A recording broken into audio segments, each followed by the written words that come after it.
ಇನ್ನು 2024ರ ಚುನಾವಣಾ ಮಹಾಯುದ್ಧಕ್ಕೆ ಇವತ್ತೇ ಮುಹೂರ್ತ ನಿಗದಿಯಾಗ್ತಾ ಇದೆ. ಲೋಕಸಭಾ ಚುನಾವಣಾ ಘೋಷಣೆಗೆ ಕ್ಷಣಗಣನೆ ಶುರುವಾಗಿದೆ.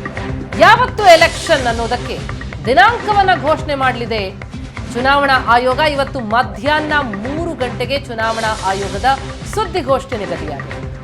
ಲೋಕಸಭಾ ಚುನಾವಣೆಯ ವೇಳಾಪಟ್ಟಿಯನ್ನ ಘೋಷಣೆ ಮಾಡಲಿದೆ ಆಯೋಗ. ಈ ಬಾರಿ ಎಷ್ಟು ಹಂತಗಳಲ್ಲಿ ಮತದಾನ ಆಗಬಹುದು? ಕಳೆದ ಬಾರಿ 7 ಹಂತಗಳಲ್ಲಿ ಮತದಾನ ಆಗಿತ್ತು. ಈ ಬಾರಿಯೂ 7 ರಿಂದ 8 ಹಂತಗಳಲ್ಲಿ ಮತದಾನ ಆಗುವಂತಹ ಸಾಧ್ಯತೆ ಇದೆ. ಜೊತೆಗೆ ಕರ್ನಾಟಕದಲ್ಲಿ ಯಾವತ್ತೂ ಮತದಾನ ಎನ್ನುವ ಕುತೂಹಲಕ್ಕೂ ಕೂಡ ಇವತ್ತು ಉತ್ತರ ಸಿಗುತ್ತೆ. ಜೊತೆಗೆ ಈ ಬಾರಿ ವಿಶ್ವ ದಾಖಲೆಗೆ ಕಾರಣ ಆಗುತ್ತೆ ಭಾರತದ ಚುನಾವಣೆ. ಯಾಕಂದ್ರೆ 100 ಕೋಟಿ ದಾಟಲಿದೆ ಅರ್ಹ ಮತದಾರರ ಸಂಖ್ಯೆ. ಕಳೆದ ಚುನಾವಣೆಯಲ್ಲಿ 91 ಕೋಟಿ ಇತ್ತು ಅರ್ಹ ಮತದಾರರ ಸಂಖ್ಯೆ. ಈ ಬಾರಿ ಅದು 100 ಕೋಟಿಯನ್ನು ದಾಟಿದೆ. ಮೇ 30ರ ಒಳಗೆ ಚುನಾವಣಾ ಫಲಿತಾಂಶ ಪ್ರಕಟ ಆಗೋ ಸಾಧ್ಯತೆ ಇದ್ದು ಏಪ್ರಿಲ್ ಮತ್ತು ಮೇನಲ್ಲಿ ದೇಶಾದ್ಯಂತ ಚುನಾವಣೆ. ಹಾಗಿದ್ರೆ ಯಾವತ್ತು ಅನ್ನುವಂತಹ ದಿನಾಂಕ, ಆ ಮುಹೂರ್ತವನ್ನ ಇವತ್ತು ಘೋಷಣೆ ಮಾಡುತ್ತೆ ಆಯೋಗ. ಆಂಧ್ರ ಸೇರಿದಂತೆ 4 ರಾಜ್ಯಗಳ ವಿಧಾನಸಭೆಗೂ ಕೂಡ ಚುನಾವಣೆ ಘೋಷಣೆಯಾಗಲಿದೆ. ಮುಖ್ಯ ಚುನಾವಣಾ ಆಯುಕ್ತ ರಾಜೀವ್ ಕುಮಾರ್ ಸುದ್ದಿಗೋಷ್ಠಿ ನಡೆಸಲಿದ್ದಾರೆ. ಎಲ್ಲ ಸಿದ್ಧತೆಗಳ ಬಗ್ಗೆ ಎಲ್ಲ ಮಾಹಿತಿಯನ್ನ ಕೂಡ ಇವತ್ತು ಹಂಚಿಕೊಳ್ಳಲಿದೆ ಚುನಾವಣಾ ಆಯೋಗ. ಯಾವತ್ತು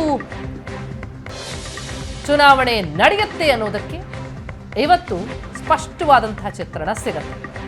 100 ಕೋಟಿ ದಾಟಲಿದೆ ಅರ್ಹ ಮತದಾರರ ಸಂಖ್ಯೆ. ಈ ಬಾರಿ ಭಾರತದ ಚುನಾವಣೆ ಈ ಮೂಲಕ ವಿಶ್ವ ದಾಖಲೆಗೆ ಕಾರಣ ಆಗಲಿದೆ. ಸಾಕಷ್ಟು ಸಿದ್ಧತೆಗಳನ್ನ ಮಾಡಿಕೊಳ್ಬೇಕಾಗತ್ತೆ.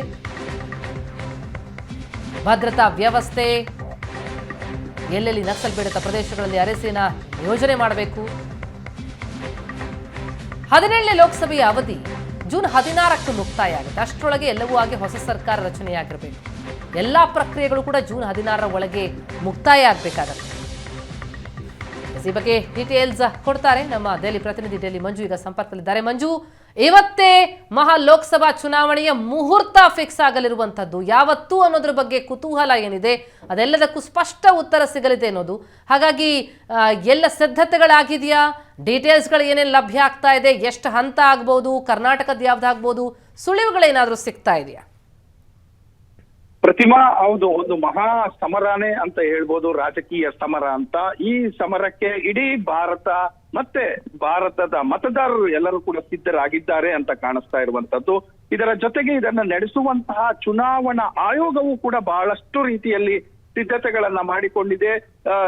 ದೇಶದ ಬಹುತೇಕ ರಾಜ್ಯಗಳಿಗೆ ಭೇಟಿ ನೀಡಿ ಅಲ್ಲಿನ ಪರಿಸ್ಥಿತಿಗಳನ್ನ ಅವಲೋಕಿಸಿ ಬಂದು ಮತ್ತೆ ಈ ಚುನಾವಣಾ ದಿನಾಂಕವನ್ನ ನಿಗದಿ ಮಾಡಿ ಘೋಷಣೆ ಮಾಡ್ತಾ ಇರುವಂತದ್ದು.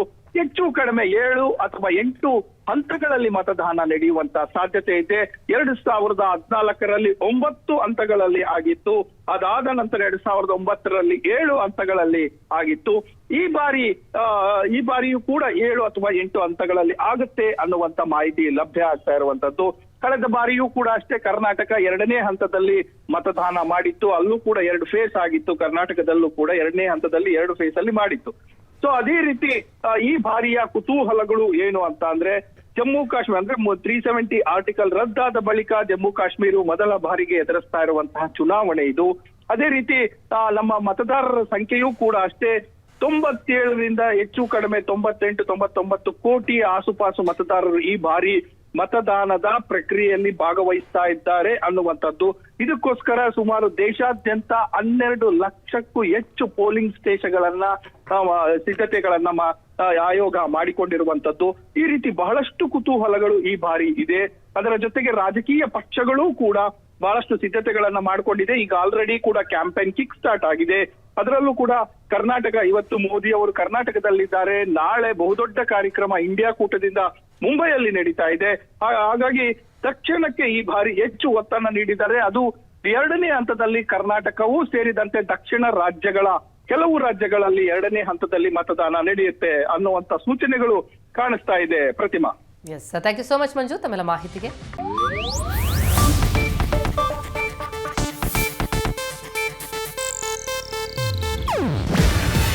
ಇದು ಏಷ್ಯಾನೆಟ್ ನ್ಯೂಸ್ ನೆಟ್ವರ್ಕ್ ಪ್ರಸ್ತುತಿ. ನೀವು ನೋಡ್ತಿದ್ದೀರಾ ಏಷ್ಯಾನೆಟ್ ಸುವರ್ಣ ನ್ಯೂಸ್.